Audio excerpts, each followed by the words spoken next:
All right, well, thank you for joining us on another episode of The Pursuit. I'm Pastor Rick. I'm joined here with Pastor Harper. Harper, do you ever go back and watch previous episodes of The Pursuit? Rarely. Yeah. I went back and watched last week's, yeah. and I noticed something about you, man. You were really being transparent with us last week. Oh, well, I really appreciate that. Yeah. It's awesome. It's like I can see right through you. Yeah. It's crazy. That's an important thing, transparency. Yeah. And I think what's helping us do this is our icebreakers. And we've talked a lot about, we've got some weird information about each Is this other. mine? I believe that's yours. No, is this yours? Okay, sorry. Anyway. Yeah. So that being said, so this icebreaker's been building that transparency, which is, I think, helpful. But one thing I want to ask this week is, do you have a favorite hobby? And if so, what is it? Hobby, man. You know what, I feel like through COVID, this has been one of those things where I haven't intentionally spent as much time like on a hobby or haven't realized, oh, this is a hobby. Okay. I think we talked during this time where we went to Asheville as pastors and staff. No. I didn't get to go. Well, Thanks for bringing it up. Yeah, That's I fine. just remember it was a great time. Yeah. I forgot you weren't there. Yeah, obviously. Those two things are not correlated. But we, bonsai was a big thing, and I thought, oh, maybe this would be a hobby, and that quickly dissipated. Oh, yeah. So you didn't pick it up? No, I mean, I've got a few bonsai, but thankfully they live for a while without much water. So. Okay. All right. Yeah. No, I think I realized my hobby, something I really enjoy and have missed, is just playing guitar. Yeah. I love sitting around. So there are times, even at home, I'll just pull out the guitar, I'll play, and so that's something where it's more of an incidental thing than an intentional thing. And that's something I've realized, okay, I need to, whenever I'm feeling a little stressed or things, I usually, okay, time to go pick up the guitar. Yeah. What about you? For me, it's I like to get outside as much as I possibly can and get some exercise, some vitamin D. Yeah. So I like to go bike riding. Do you have a Harley? No, less manlier bike riding, I guess. But I know I do. Cool. Yeah, I do more mountain biking or trail riding. Yeah. But a lot of city biking too. So yesterday, a group of us, I had some of the guys from the school. I got about 8 of us. We went out and did the Salem Lake Trail. Oh, and I haven't done the Salem Lake Trail. Okay, from the church to Salem Lake and back, it's about 15 miles. And So you went from the church to Salem Lake, Right. around the lake, right, and back, and back. And the hardest part was that last hill coming up Spring Street.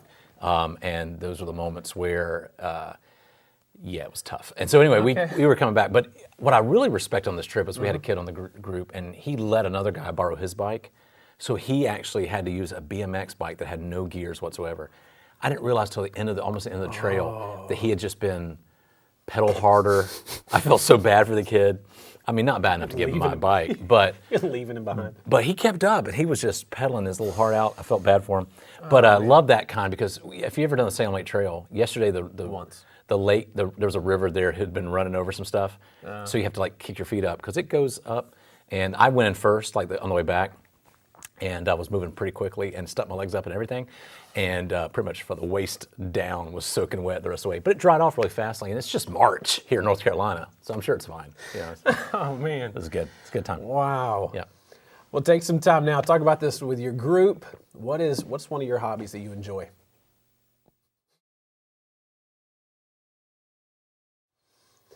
Well, this week, Pastor Kivett spoke from Ephesians 4, and we're on that last chunk of those verses. And one of the things he talked about is this practical advice for a transformed life. And he kind of gave us 5 points, 5 things. And as we look at these things, just kind of as an overview, one was to put off the urge to lie.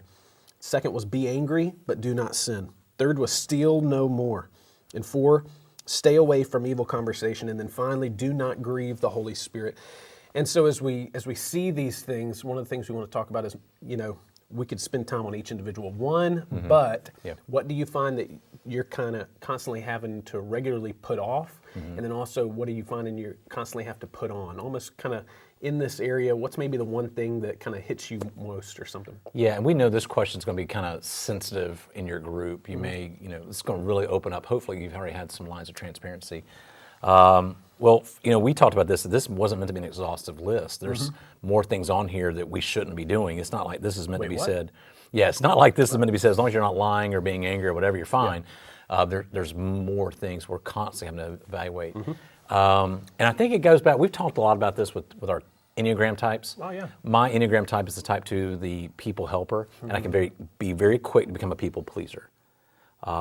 It's that fear of man. For me, I constantly have to put off that people pleasing. Here's why, because I will not say maybe what needs to be said, or not say anything at all. And so my tendency is to want to be liked, want to please people, keep people happy, and not rock the boat. So I constantly have to put that off because sometimes I may need to speak truth to somebody, just as much as I need to receive truth. So what I have to put on is the truth, but then I have to be careful because I have that sarcastic, jerky wit that I have to go, I got to be truthful, but also have grace. So it's almost a lot of things happening. And it's constantly something I have to remind myself to do because I'm not loving that person well by just trying to please them. I've been called also, we've been called each other's lives to correct when necessary, to admonish when necessary, and to encourage as well. I think if I was going to if I looked at a pie chart, I don't think what I'm doing is encouraging people by just agreeing with them. Sometimes I have to encourage them by speaking truth when I really need to. Yeah, and I feel like I've heard a lot recently with people talking about approaching that as, kind of, hey, because I care about you, I want to point this out. If I didn't care about you, I wouldn't have the nerve to say this. But for me, I think, again, it kind of goes back to learning more about our personalities and kind of why we do what we do, kind of some of that introspection. And so, I think putting off the urge to lie, I think that's something for me with, as we've talked about, like a type 3 personality, like wanting to be successful, not wanting to be perceived as having failed at anything. And so whenever there's a hint of failure or anything like that, it's a lot like my initial reaction is to find a way to push it off on someone else. And so often that urge to lie comes in a way of, no, it's not my fault, it's actually their fault. And so kind of putting that off, recognizing that, realizing that, and instead saying, no, I'm taking ownership of this. I'm not pushing this off like this was me, and so that's an urge. I think too, even being angry and not sinning. Like, it's nice to see you can be angry without sinning, but in the right way, obviously. Right. So I think even with that, there's this idea of kind of being the one in control, being the one who is almost placing yourself in a role of God, that you're able to get angry because someone didn't do what you thought they should do or how they should do it. Or when you start looking at why am I lying, why am I angry, I think there's a lot of underlying things of, because I think this about me. And even as we talk about all of these, it's interesting because as we lie, as we're angry, we steal, we have evil conversation, we grieve the Holy Spirit, a lot of it is a selfish mentality. We're so focused on ourselves, and that's what it's saying. What you don't realize is when you lie, you hurt others. When you're angry and you take your position or your status to hurt those who are not as powerful as you or submissive to you, whatever it is, you're hurting them. That's affecting them. And so, with all of these, it's just more of a selfish focus. And so as we see that in these, I think that helps us understand, okay, what do I need to put on in order to help others in this area and not just promote myself? I agree. We'll take some time. Like we said, this might be cause you to be a little bit more vulnerable with your group than maybe you have before, but take some time right now to discuss this with your group.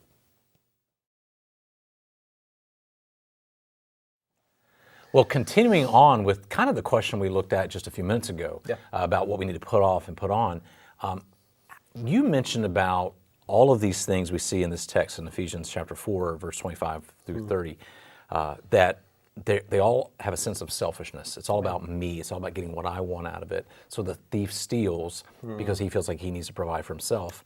He's told to put that off so that he can provide for others. And it goes all the way through the list. So the question is, how do we see ourselves being uplifted by the things we have to put off? So we're going to kind of build back on that answer we had where I talked about what I need to put off, you talked about what you need to put off.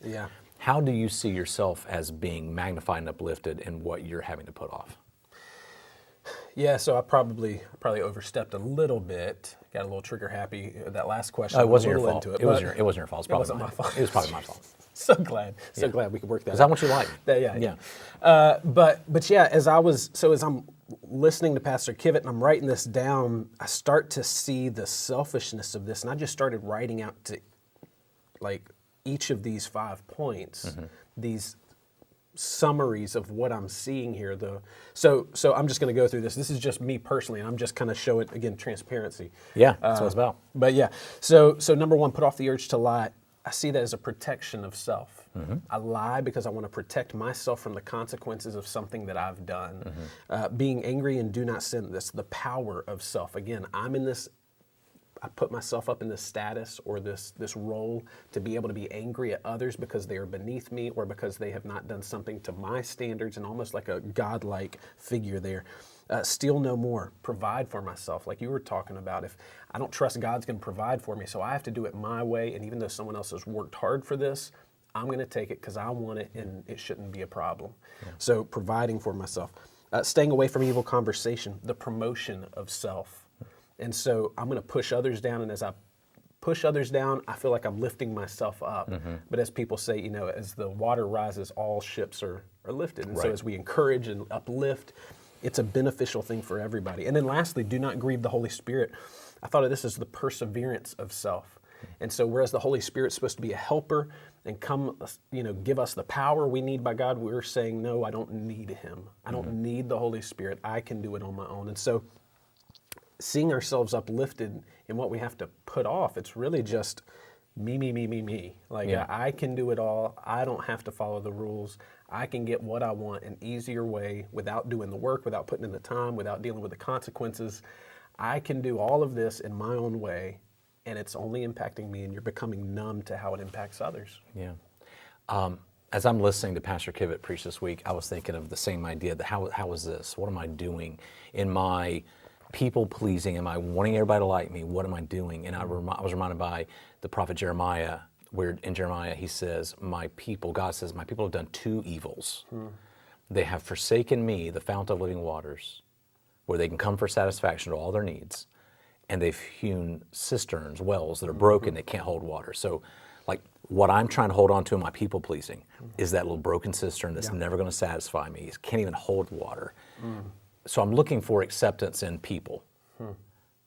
But there's no human being on the planet who can satisfy that. Even my spouse, even my family. People make the worst gods.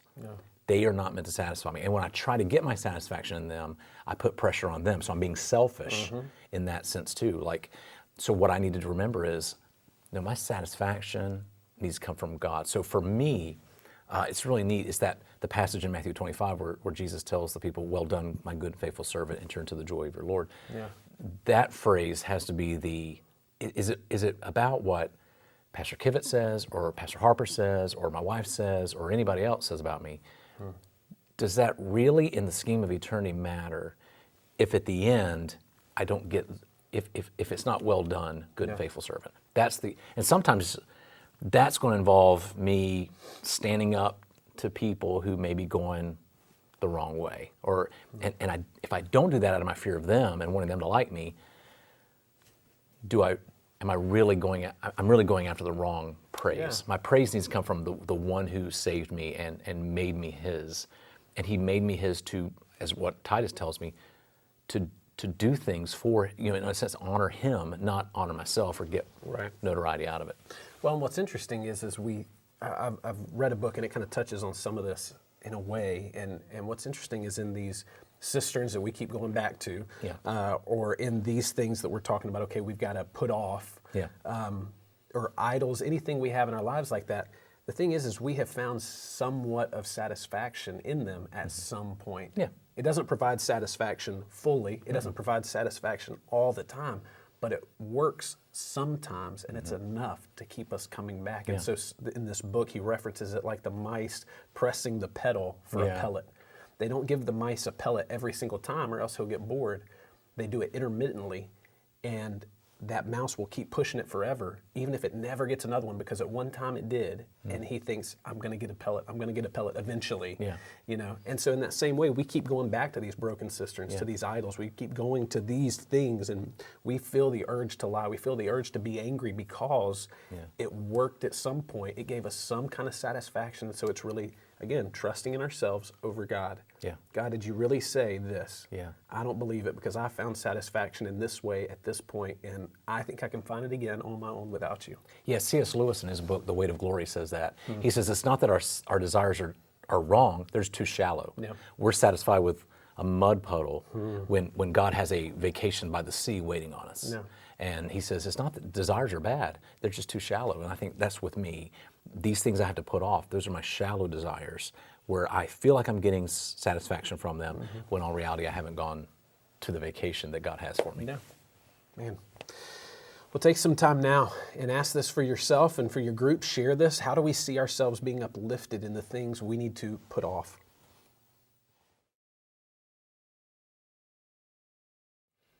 All right, well, this week we have a challenge for you. As we were talking about this before we started filming, sometimes we can fool ourselves and we need other people to speak truth into our lives. So here's our challenge. Find a trusted friend that you can speak to who will be willing to give you kind of an honest evaluation of how you're doing, things about putting off and putting on. And Pastor Harper, you had 2 questions that you wanted us to ask those we trust. Yeah, real easy. And I stole this from somebody else, so it's not my own. I won't lie about that. That's good. So what it is just asking, hey, what's one thing I'm good at? And then secondly, what's one thing I need to improve on? Right. Oftentimes there may be a couple more things that they think of, but this makes it a simple, tangible next step of, hey, just give me one thing, and I'm sure everybody will be able to think of that. Those are the 2 main questions. I'll say this. Can I give a bonus question? You can. Let me add this before we do it. Oh, yeah. When they ask that question, I would just say, for those of you who are asking the question, be careful not to go defensive. Oh, yeah. It's going to be your typical tendency to go, well, wait a minute, this is why I do that. Yeah. No, let it happen. This is someone they're willing to be transparent and vulnerable. Let them share and listen. Yeah. Okay, what's the other question? Seek to understand. Exactly. And yeah. So the third question, if you really want to take this kind of to a next level, and you got to be a little more vulnerable, kind of set your pride aside a little bit here because this one could hurt. Tell me something I don't want to hear, but I need to hear. That's a good question. And again, that's one of those where you ask it, and it's got to be, again, the key in this question is trusted. It's got to be somebody trusted. It's got to be somebody that knows you so that you know their intent going into it is not to harm you, but to help you like we talked about earlier. Yeah. Yeah. And it might be good to preface them for this. So if you're planning on having this done at the end of the week, you might want to go ahead and get them right now and let them know, hey, look, this is something, hopefully you watched the Pursuit video and they could see what we're doing here. But this is something that you're doing with them. You're letting them know about those 3 questions so they can be thinking about it, because you don't want to just throw this at them over a cup of coffee and have them, 9 times out of 10, they're not going to be honest because it's on the spur of the moment. But if they have time to think and they know you're serious, they'll be willing to be vulnerable with you. So take some time. Make sure you give them enough time to think about this answer. Well, this has been another episode of The Pursuit. We're glad you joined us. As always, you can watch previous episodes of The Pursuit by clicking the link provided on the screen. Yeah, and all the previous sermons you missed, too bad. You can't find them anywhere. They're gone. No, they're on our page. You can find them, search for them. Go back. We've got the whole series through Ephesians on there, and also any of the other assorted series that, from Anniversary Sunday to Christmas series, whatever it is, you can find those all there. Also subscribe, and that way every time we upload a new video like this one, you automatically get it, and there's no chance of missing it. Thanks. See you next time.